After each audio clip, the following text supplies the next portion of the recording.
ইসরাফিল সিংহায় ফুঁক দাও। আল্লাহর এই ফেরেশতা সিংহা হাতে নিয়ে মুখের কাছে নিয়ে আল্লাহর আরশে মুআল্লার দিকে তাকায় থাকে, একটা সেকেন্ডের জন্য এদিক আর ওদিক করে না।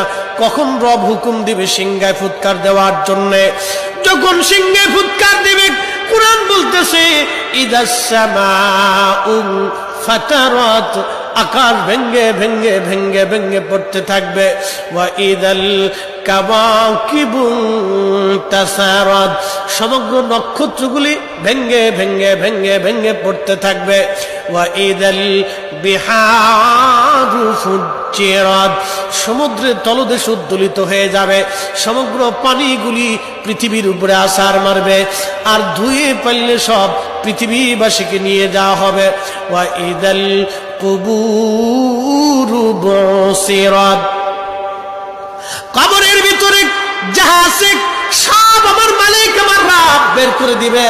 কবর থেকে মানুষ বের হইয়া সেই দিন হাসরের ময়দানের দিকে দৌড়াইতে থাকবে, সবাই উলঙ্গ থাকবে, কিন্তু আমার নবীকে আল্লাহ ৭০,০০০ ফেরেশতা বেষ্টন করাইয়া জান্নাতের পোশাক পরাইয়া মহাসম্মানে ফেরেশতারা মিছিল দিয়ে দিয়া আমার নবীকে হাসরের ময়দানে মাকামে মাহমুদে বসাবে।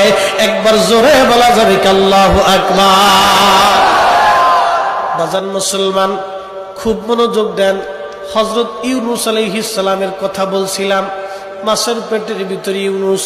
চিন্তা করলেন মরে গেলাম না বেঁচে আছি, লাড়াচাড়া দিয়ে দেখলেন না বেঁচে আছি, দাঁড়ায় গেলেন খোদার পয়গম্বর, দাঁড়ায় দিয়ে সেজদার মধ্যে পড়ে গেলেন।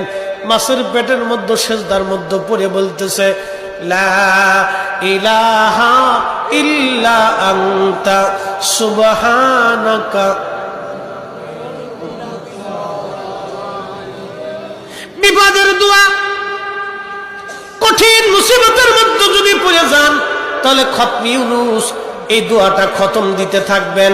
আল্লাহ যখন ইউনূস আলাইহিস সালাম এই জিকির শুরু করলেন, ইউনূসের এই জিকির আর ওই মাছের পেটের মধ্যে রইল না, এই জিকিরটা চলে গেল আরশে মুআল্লাতে। সুবহানাল্লাহ বলা যাবে।